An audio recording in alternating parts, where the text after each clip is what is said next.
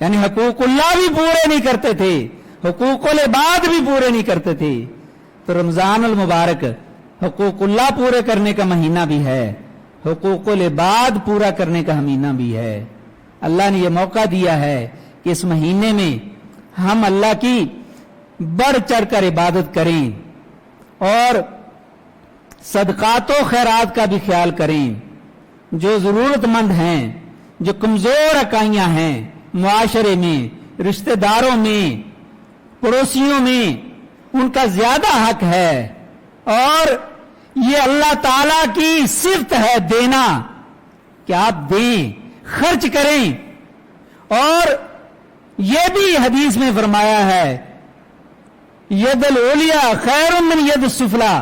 دینے والا ہاتھ لینے والے ہاتھ سے بہتر ہے. اللہ کو اپنے بندے کا یہ خوبی, یہ عادت بہت پسند ہے جو دینے والی ہے. اور یہ انسان کو اللہ سے دعا بھی کرتے رہنا چاہیے کہ یا اللہ مجھے دینے والا بنانا, لینے والا نہیں. اور ہمیشہ یہ کوشش کرنی چاہیے کہ آپ دینے والے بنیں. اور یہ دنیا کا نظام بھی ہے,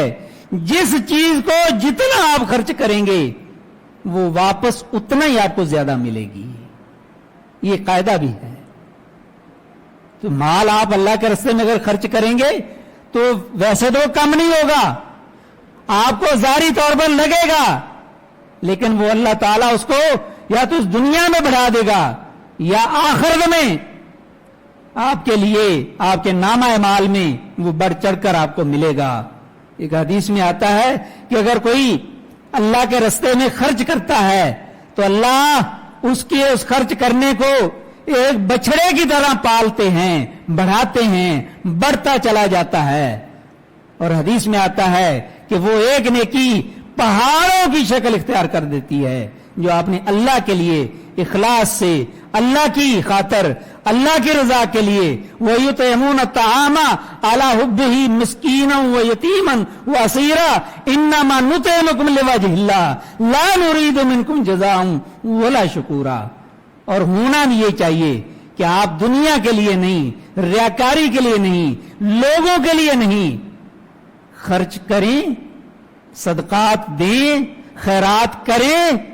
ریاکاری کے لیے نہیں, اللہ کے لیے. اسی میں برکت ہے. اللہ سے دعا ہے کہ اللہ تعالی ہمیں اس ماہ مقدس میں جہاں ہم دوسری نیکیوں کی کوشش کرتے ہیں, اللہ تعالی ہمیں صدقات و خیرات بھی بڑھ چڑھ کر اللہ ہمیں کرنے کی توفیق عطا فرمائے, اور ہماری نیکیاں اور ہمارے صدقات و خیرات کو اللہ تعالی قبول فرمائے. وآخر دعوانا الحمدللہ رب العالمین.